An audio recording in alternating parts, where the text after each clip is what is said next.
Hello बच्चों, let's see the question in figure. Find the value of register to be connected between C and D so that the resistance of the entire circuit between A and B does not change with the number of elementary sets. तो हमको एक infinite ladder दिया हुआ है, हमको C और D के बीच का क्या निकालना है, रेजिस्टेंस निकालना है.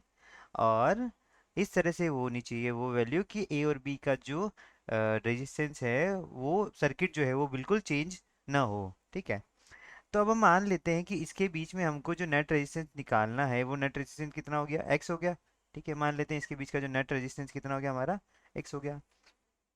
तो एक्स क्योंकि ये इनफाइनाइट लेडर है तो जितना सी और डी के बीच में होगा उतना ही ई और एफ के बीच में भी होगा. ठीक है, तो यहाँ भी क्या हो जाएगा हमारा एक्स ही हो जाएगा नेट रेजिस्टेंस. और उतना ही क्या होगा ए और बी के बीच में भी हो जाएगा हमारा, क्या हो जाएगा यहाँ भी कितना हो जाएगा, एक्स हो जाएगा. ठीक है, तो हम फिगर को कुछ इस तरह से बनाते हैं ये सर्किट. ठीक है, ये हमारा ए पॉइंट हो गया. ठीक है, ये हमको दिया हुआ है यहाँ पर, ये हमको आर दिया हुआ है, ये हमारा आर है, ये हमारा ई पॉइंट हो गया और ये हमारा रेजिस्टेंस हो गया. ये हो गया हमारा एफ पॉइंट, ये आर है और ये कितना माना है हमने एक्स हो गया.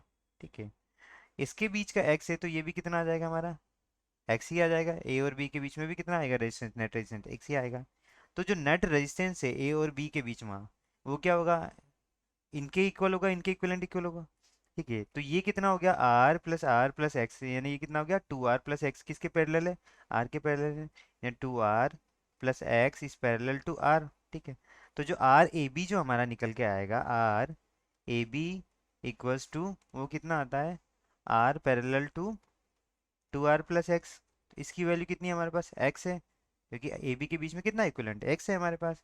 तो आर इंटू 2r+x अपॉन ये कितना हो जाएगा r+2r, यानी 3r+x हो जाएगा. ठीक है, अब मैं इसको सॉल्व करता हूँ फर्दर. तो ये कितना हो गया मेरा 3rx+x² इक्वल्स टू, ये हो गया मेरा कितना, यहाँ से हो गया 2r² प्लस आर एक्स हो गया. ठीक है, इसको मैं फर्दर सॉल्व करूंगा तो इन दोनों टर्म को मैं इधर लेकर आता हूँ तो ये हो गया मेरा x².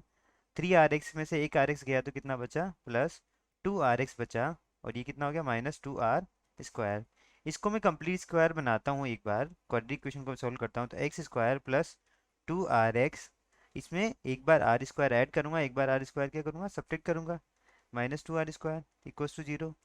तो ये हमारा हो गया a+b का होल स्क्वायर, यानी x प्लस आर का क्या हो गया, ये होल स्क्वायर हो गया. अब ये कितना आ रहा है -3r² इक्वल्स टू कितना आ गया, 0 आ गया.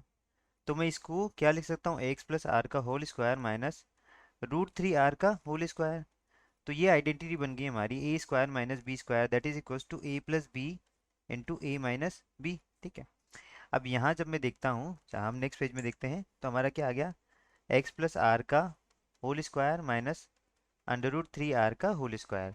तो a+b into a minus B होगा, तो a की वैल्यू हमारी ये है a+b है ना, √3r into a minus B √3r equal to 0.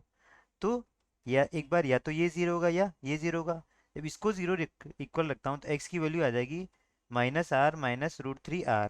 ठीक है, और जब इसको 0 रखता हूँ तो x इक्वल्स टू आ जाएगा मेरा √3r माइनस आर. ठीक है, ये वैल्यू तो नेगेटिव हो जाएगी, तो वो हो नहीं सकता क्योंकि r की वैल्यू कभी नेगेटिव नहीं हो सकती. तो हमारा आंसर क्या होगा, ये होगा, r यहाँ से कॉमन ले लेता हूँ, कितना आ गया √3 - 1.